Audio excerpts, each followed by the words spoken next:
last topic in the course of machine drawing. So I gave an overview of this topic in the previous lecture also regarding the production drawings. So we will see what are the different details which come in this category of production drawings. So any machine drawing component which has to be manufactured, so there are certain additional information which is provided on the drawing of that component. So the objective of this module is to make you understand what are that additional information provided on the machine drawing of any component and why is it important. So so the most important information which is provided in any production drawing of any component, it is regarding the tolerances, limits, and fits.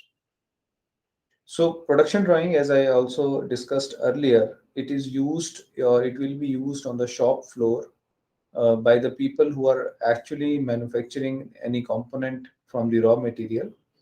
So information related to tolerances, limits, fits, then some information related to surface related characteristics.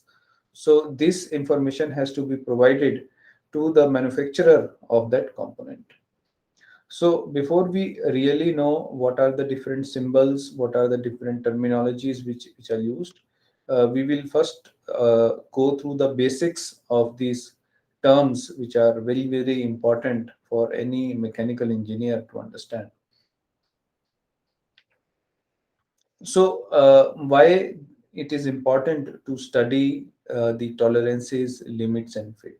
It is very important to understand why we are studying this topic.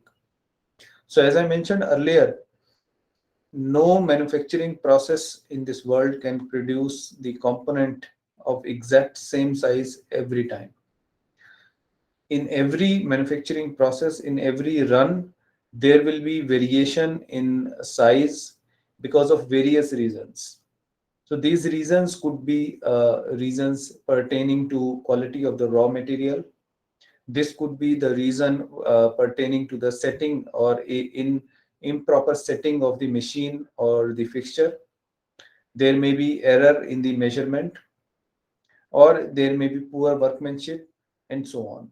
So there are in infinite, I can say, large number of parameters which may deviate the final dimension of the product than what it was designed for.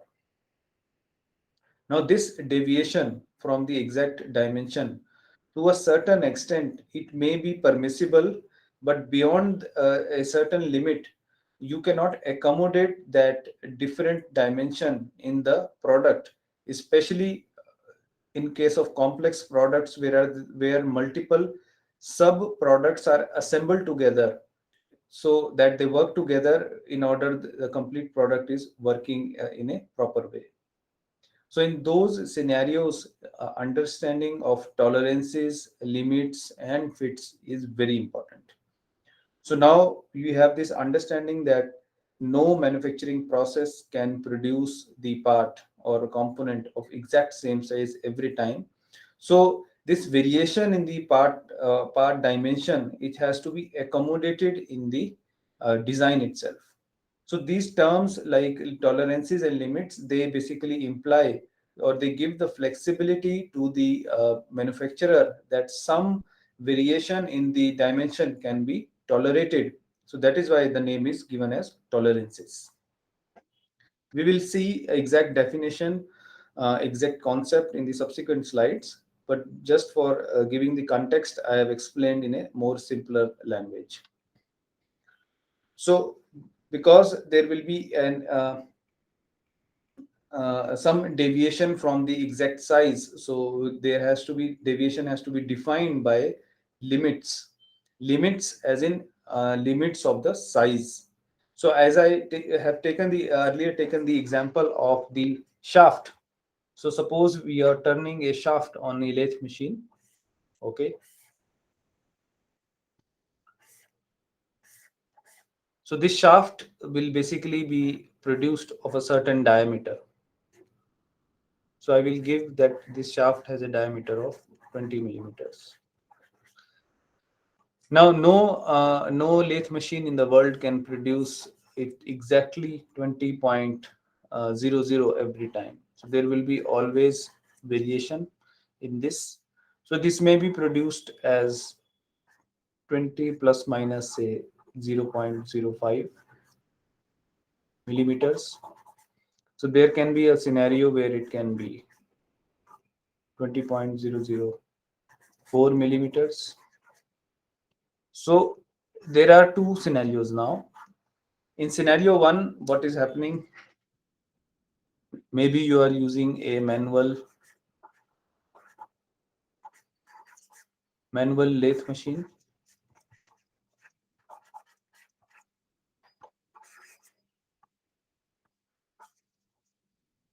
Okay, this is, and maybe here you are using the CNC lathe machine.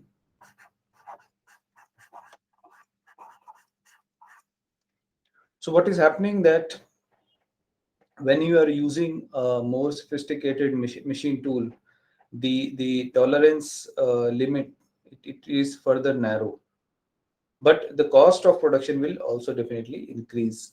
So this plus and minus, so whatever we are specifying in the plus and minus, so this is basically the tolerance, and when you add or subtract this limit, so this becomes the maximum and the minimum limit of the product which can be accepted for service. So this system which accepts this variation in the size is known as the limits. So what is limits here? So this is the system which accepts this variation. So this means I am accepting. So now we'll go just with one example here. So we'll go with the manual example for simple understanding. So this means 19.95 millimeters to 20.05 millimeters is acceptable. So this we have defined the limits. Means this is the maximum limit. This is the minimum limit. So any value of the diameter in between this will be accepted, and this system which accepts this limits, this are known as the limit system of the dimension. And whatever is the allowable deviation, you see here this parameter mentioned here, this is the allowable, means we are allowing this much deviation from the exact size. So 20 here, what is this 20? This 20 is many times termed as the basic size. Please see and try to understand this terminology very, very carefully. It is quite confusing. Later on, there are some more upper size, lower size, basic size, nominal size, and so on. Each of these, they pertain to a different scenario. So the allowable deviation from where? From the basic size. So for deviation, there has to be some reference. So allowable deviation is from the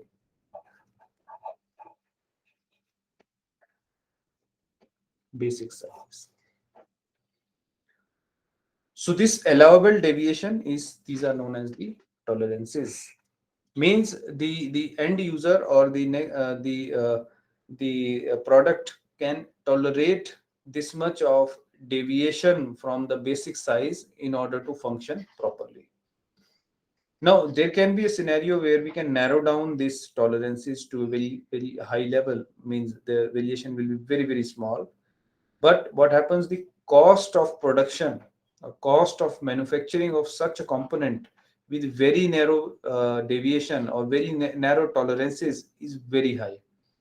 So in manufacturing, there is always a factor of cost that is looked at very important at a very with a very significance, that we don't want the cost of the product to exceed beyond a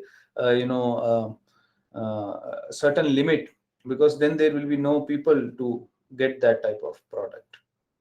So always these tolerances, they are kept in a such a range depending on the final application of a product, that there are takers for that product.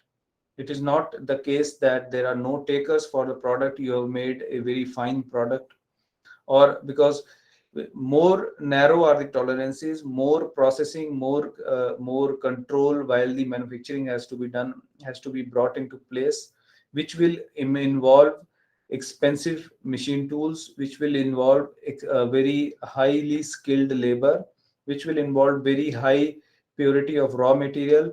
All these things, they look good from a theoretical or a on a theoretically they look very good that we have such tight tolerances. But when it comes to the cost of that product, because you are converting a raw material into a final product, so all these factors, that is machine, raw material, and the manpower which is involved, they basically will increase or inflate the cost of that product, and then there will be no takers to it. So it is very important to understand that tolerances, closer the tolerances are, expensive will be the product. Wider the tolerances are, the cost of the product will go down. So limits, what I'm talking of here, limits, that is as in the upper size and the maximum and the minimum size, they also allow interchangeability. We need to understand this term very clearly. What do we mean by interchangeability? What is interchangeability? What advantages it has, and how it helps us? So I'll explain this in the next slide now. What is interchangeability? And this, of course, I have just discussed that cost, production cost, or the cost which is entailed in manufacturing any product, it will increase to a very high level if you narrow down the limits of this tolerance. Closer the tolerance, it is very expensive to produce that type of product. So limits are brought into place to allow interchangeability, which I was discussing. So what is interchangeability? Why is it required? Now, interchangeability, it refers to interchangeable parts, so that parts which are made, they are nearly identical and they can be successfully substituted and fitted. How we have to understand this term? We'll take a very simple example here. Example of nuts and bolts. So we have studied about this. In fact, we have seen much more details in the bolted joints section module of this course. So nuts and bolts, what are these? So these are fasteners. I am trying to explain you the concept of interchangeability using the example of nuts and bolts, which are come in the category of fasteners. So nuts and bolts, these are very, you can say, very easy to produce compared to other products, but these are very essential to make any product or to assemble any product. So nuts and bolts, they can be produced by a number of manufacturing companies. Number of companies may be involved in producing nuts and bolts, but nuts and bolts, they always follow a certain nominal size. So we had seen in the that module of fasteners, or that bolted joints, there is a nominal size involved. For example, we talked about M10, okay, cross 1.5 and so on. So where we meant M10 is a metric thread with a nominal diameter of 10 millimeters. So nominal size, it also, it is not like it is always 10.00 mm. It may have certain plus and minus involved in it. Okay. Now interchangeability, depending on from where you are taking this bolt. So this variation in the size may be dependent on that. Now I can purchase a nut and bolt from different shops. Suppose I have shop A, I have shop B, and I have shop C. So I have identified three shops A, B, and C which sell these nuts and bolts or fasteners. So one shop I am now considering, I want to purchase a bolt of metric size M10. So this means I am interested to purchase a V thread, a metric thread with 10 millimeters as the diameter. So these shops A, B, and C, they may be getting the raw material or the bolts from some suppliers. So we will call it supplier A, supplier B, supplier C, which may be in turn using say different type of machine tools. So generally these bolts, they can be produced because they have external threads present over them. They can be produced on lathe or roll forging. So we'll take example of lathe. So this can be lathe machine. Okay. So this guy also is using the CNC machine, and this is maybe using automatic, semi-automatic lathe. So this is lathe here. This is manual lathe. Now what I am getting here, I desire to get a bolt of diameter 10 millimeters M10. So what I'm getting here from this guy, suppose I'm getting 10 plus minus 0.5. Here I'm getting 10 plus minus 0.005. And here what I'm getting is 10 plus minus 0.05. Now, the end application where I'm using this bolt, so in that application, in fact, bolt purchase from any of the shop A, B, and C could do the job. Now, if I want to fit a nut which is having only, which can only match with this bolt B, or the bolt purchased from shop B, in that case, I am only restricted to this option. I cannot purchase the semi-automatic produced bolt. I cannot purchase the manual produced bolt because the tolerance is there. They make it oversized for the particular bolt. Now, here this concept of interchangeability comes into picture, that the components are designed in such a way that they can be interchanged. Means I can purchase a bolt from shop A and use it in the nut of shop B, or I can use the bolt from shop C and use in the nut of shop A. This means I can interchange the product so they can satisfactorily fit, and then I can go ahead with assembling the product and do the job. Now, from where this concept has come into. So you might have read, or you might have come across this term known as the mass production. So mass production, it is a scenario where we are producing large number of parts in a very less time. So when we are producing large number of parts in less time, perhaps there is very high or very less chance to improve the dimensions, or very less chance to control the dimension of the product. So for mass production, we require the interchangeability. That is, we accept a certain variation in size. So whenever any product is produced in mass, so there may be a large size variation, and then that is accepted, means the product can be used in different places. And mass production also helps to bring down the cost of that product. Now nuts and bolts, they are available at a very low cost. You can imagine a situation where we have specialized nuts and bolts. There are, in fact, certain nuts and bolts which are not routinely used. They are produced in small quantities, so hence their cost is very high. But in mass produced components, the cost has to be brought down. And interchangeability is also important from the concept of repairing any component. Suppose we have made a product in a location, suppose we have made a product in India. Now, if we are using a, and then that product is shipped out to some other country, and after some time some maintenance is required in that product. Now if a particular bolt which is only made in India and it is not following any international standard, perhaps we need to ship that specialized bolt or a specialized spanner to open that bolt. So if that is the scenario, this means the maintenance of that particular product, it becomes very expensive. So there will be no takers for such products which are very hard to repair. The spares are very difficult to find.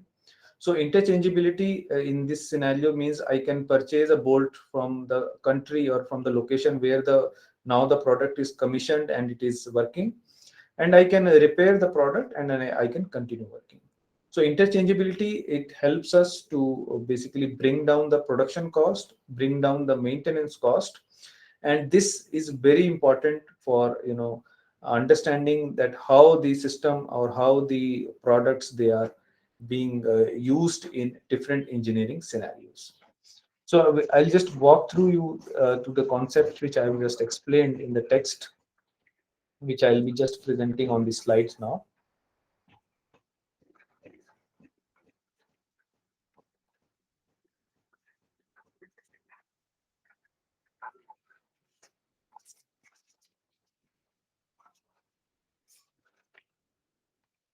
So interchangeability, as I mentioned, it supports mass production. Mass production is uh, a scenario where we produce large number of parts. Example again, nut and bolt is a very easy example to understand, and where it is very expensive to maintain the exact size. So we will allow a certain variation in the size for the products to be produced in mass. So nuts and bolt is a very good example to understand this. And in mass production, there could be various reasons like poor maintenance, poor alignment, vibration, poor workmanship, and so on. So mass production, it allows for certain variation in the dimensions and within a certain limit. So these are some advantages of interchangeability. Economic production is there, means you can produce things at low cost. With mass production, of course, the cost of that product comes down. It is readily available for replacement, so you can easily replace it. So assembly process also requires less skill. Since you have low cost products, there you don't need a very skilled person to assemble it. So also reduce the cost of labor and easy maintenance. So the product, it can be shipped to any part of the world and you can easily maintain it at that there, because you are following a certain standard which supports interchangeability. So locally some things can be purchased if required and maintenance can be done then and there. So I hope now the concept of interchangeability is clear, and we again come back to this topic of tolerances, limits, and fits in this production drawings. So in the production drawings, we will now look into more details on the terminology of different aspects. So we start with the standard size. So standard size is basically also known as the nominal size. In many cases, the standard is also termed as nominal. So these are some this terminology is used with some parts which are standardized for interchangeability. Means we always specify the nominal diameter, but the actual dimensions, if we try to measure it, say using a digital vernier caliper, so the exact dimensions they may vary. So if I'm talking of M10 bolt, so exact dimension may not be 10. In fact, it may be somewhere here, or it may be somewhere here. So this is just an example I'm talking of. So variation can be more or less depending on the quality of the bolt. Of course, if the quality is better, variation is less. So consequently, the cost will also be high. Then next important term which was used in this case is known as the basic size. So basic size is basically the size which is specified by the design engineer. So this size is basically decided on the criteria of the stress analysis on any component. As I discussed earlier, so all the design analysis for any component, to understand it in simple way. So whenever any component is used in service, so external loads are being applied on that component. So in response to the of these external loads, so any component will try to resist that external load, which will be a function of its material properties. Talking of specifically the Young's modulus. So whatever stresses are generated inside that component, it is a function of the material properties. and those material properties basically will decide what is the amount of stress which the material can tolerate. So if the stress which is induced because of the external load is less than, say, the ultimate tensile or the ultimate stress value, so the component can very well bear it. But generally we want the stress value to be within the elastic limit, so as to avoid permanent deformation in the product.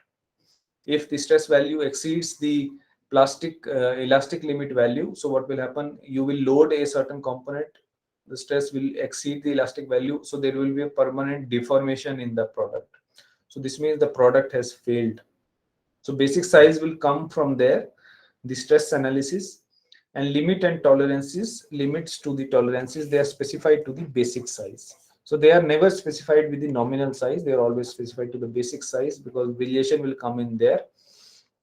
So actual size, it is the size which is obtained after manufacturing. So I already have explained the example. Suppose the shaft diameter is designed as, say, 10 millimeters, but the exact shaft diameter, say, after turning, it may be, say, 10.5 millimeters.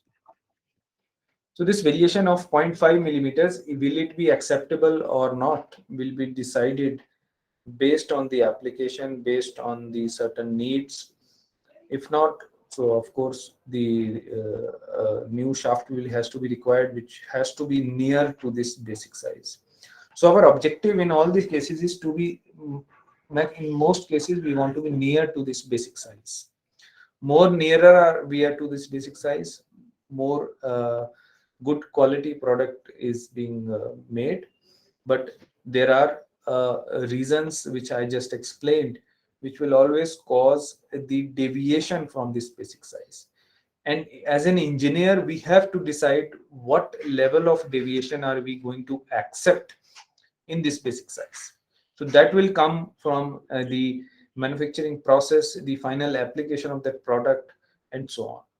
Of course, narrower are the tolerances, more close are the dimensions, it is more expensive to produce that type of product.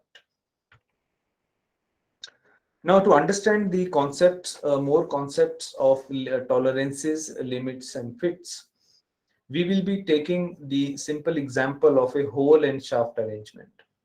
So hole is basically a generic term here used for all the components which have some internal features. Internal features as in there is a cavity or there is some recess is there. And shaft is basically used for all the components which have some external features, for example threads or shaft or some type of external geometrical uh, entities there. So in this tolerances and limits and fits, so generally we are looking at not only looking at a standalone product as in only hole or only shaft, but we are also looking at the assembly of the multiple products. So whenever multiple products are being assembled, so these fits also come into picture, whether or not I am fitting it tightly, whether or not I am fitting it loosely, whether or not it is just an interference fit, means the fit is just enough to hold the parts together, and so on. So in all these cases, what we are going to discuss is how these variations are coming in and how we can calculate the different aspects of tolerances and so on. As shown here in this slide, there are some terms which I'll just walk through again. So we look at the shaft. So shaft, as I already mentioned, it will be used for external features. Okay. And hole is basically used for internal features.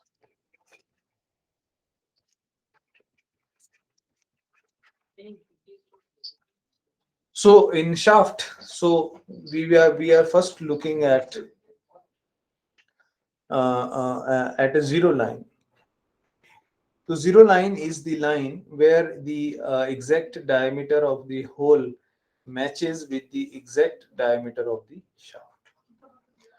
So that is an ideal scenario, that everything meets on the zero line.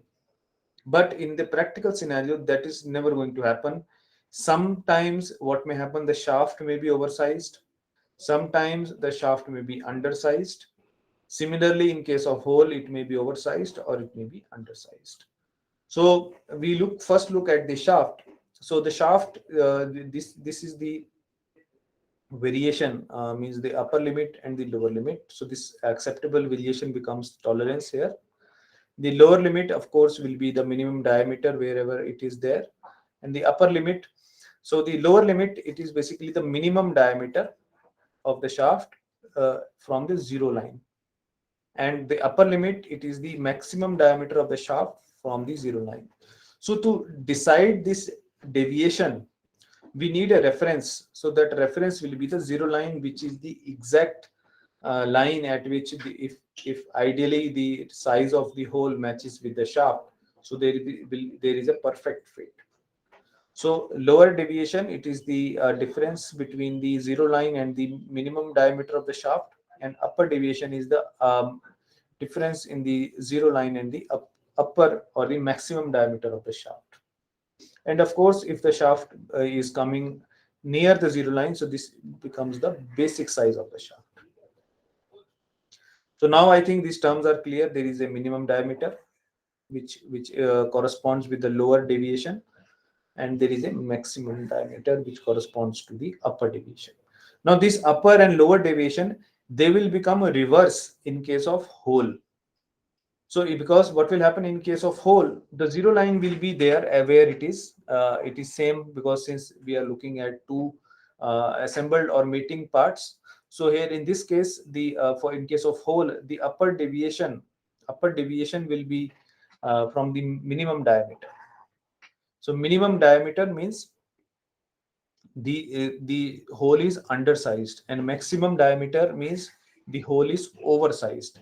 So all this we have to look from the zero line. From the zero line, if we take the difference of the upper limit and the zero line, this becomes a lower deviation. And if we take the lower limit of the diameter from the zero line, that becomes the maximum or the upper deviation of the hole. So that is why I was telling that terms, they become slightly confusing if you don't try to get a clarity on it. So maximum diameter in case of the hole, it is basically when the hole is oversized. Minimum diameter is when the hole is undersized. And when you try to take the differences from the zero line, that is the reference line. So in that case, again, I'm repeating, in case of zero line and you subtract the lower limit or the minimum size, minimum diameter of the hole, this becomes the lower. And when you subtract from the maximum diameter of the hole, this becomes the upper deviation. So these things will become more clear as we go ahead. But in all the explanation of the tolerances, limits, and fits, we will be using the hole and shaft system for defining the external features and internal features of any product. So next we move to more technical or more detailed understanding of this term tolerance. So tolerance, as we have understood, it is the difference between the maximum and minimum limit sizes. So limit sizes, as I'll recall that example again. So if this is an example of a shaft diameter, so the maximum and minimum difference between this maximum and minimum limit sizes. So this the maximum here becomes, what is the maximum? It becomes this value. And what is the minimum? So this becomes this value. Now it is the difference. Please see. So what is the tolerance here? In tolerance, what you have to do, you have to provide the difference of this. So you can do the algebraic or this subtraction here, okay, and then you can calculate what is the tolerance. For non-fitting components means components, if I'm looking at the shaft alone at the shaft, I may not be bothered much about the tolerance. But whenever I'm trying to fit or assemble two components together, for example, combination of hole and shaft, so in those scenarios, the level of tolerance becomes important. It should not happen that the shaft becomes oversized, the hole becomes undersized, and so on. For mating parts, so wherever the assembly has to be done, so for mating parts, what has to be done is narrow range of tolerance has to be specified for proper functioning of the product. So this has to be done, okay, in case the parts have to be assembled. Also, we have tried to look at this aspect if the cost of manufacturing is always inversely proportional to the tolerance. If the tolerance is small, cost of manufacturing will be high, because to obtain small tolerance, you will be using sophisticated machine tools, you will be using sophisticated or very highly trained operators or the working personnels. And similarly, if you are looking at a wider tolerance, then the machine tool cost may not be that high, and the skill of the labor or the personnel who are working may not be that high. So tolerance limits are always specified by providing a plus and minus sign followed by the number giving the tolerance. As I mentioned here, so it is always specified like this. So this means until now in machine drawing, what you were drawing is, suppose you are drawing uh, uh, this type of rectangle. So in this case, what you are doing, you have to provide this. This is like this. It is mentioned. So what it means is that it is a production drawing where we are also providing the tolerance. Now, whosoever is producing this part or is doing the actual manufacturing, they know that a tolerance of 0.05 millimeter will be acceptable by the end user. So whatever is the tolerance, it will be provided from after the plus and minus sign. So here also there is another example. If 100 plus minus 0.1 is given, so this means part between 99.9 and 100.01 is acceptable. Next, we look at the next important term, that is deviation. So what is deviation? Deviation is the algebraic difference between the manufactured size and the basic size. So basic size, as I discussed earlier, this comes from the design aspect. What the from the stress and stress bearing capability. Okay. And manufactured size, of course, it will come from the actual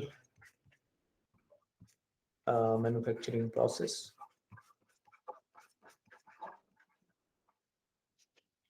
So you are using a lathe machine or you're using a CNC lathe machine. So depending on that, the manufactured size will be different.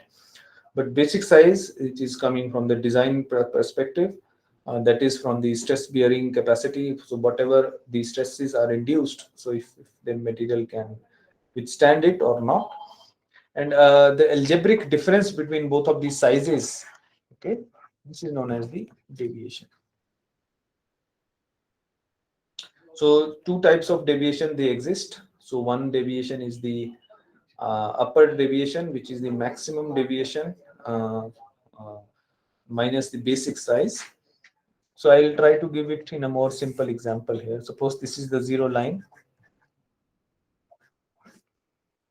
and here we are looking at the positive side, here we are looking at the negative side. Means anything above the zero line, positive means it is oversized. Anything below the below the zero line, negative means it is undersized. Suppose I have decided this is the tolerance zone. So this is the tolerance zone. So the basic size will always come at the zero line. So this will always correspond to the basic size. So maximum deviation from the basic size. So this becomes the upper deviation.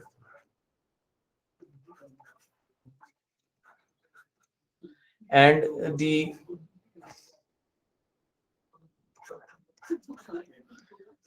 deviation, next comes the lower deviation, that is the basic size minus the minimum deviation. So it is not always that tolerance should always be on the positive side. So there may be a scenario. So first let me clear out this. So this becomes the lower deviation. So there may be a scenario where you have the zero line corresponding to the basic size. And then what you have is the tolerance zone is spread across. So it is spread across the minus and plus. And there can be a third scenario where your tolerance zone, suppose I'm giving here. So the tolerance zone only stays in the negative side. So there is scenario A, scenario B, and scenario C. So all three are possible, but looking at deviation, primarily we look at upper deviation and lower deviation. So upper deviation is the difference between maximum size and basic size, and lower deviation is the difference between basic size and minimum deviation. Please pay attention to these terms very carefully, because if you mix it, so this becomes wrong. So there are certain numerical questions based on this, which we will be seeing later on. So there, the question may say you to calculate upper deviation and lower deviation based on a particular tolerance value and so on. So next are the allowances. So what are allowances here? Now allowances, we know allowances are the dimensional difference between the two limits of the meeting part.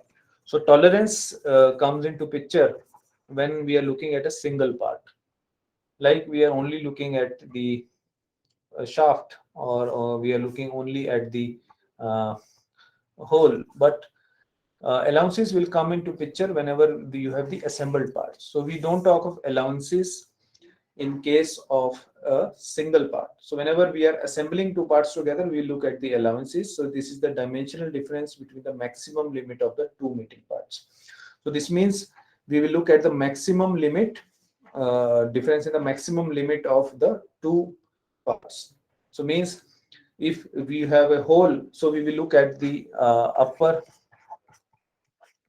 So here I'm talking of hole. So upper, or I will not say upper, rather I'll try to say maximum diameter, and minimum diameter. Similarly, I'll talk of shaft,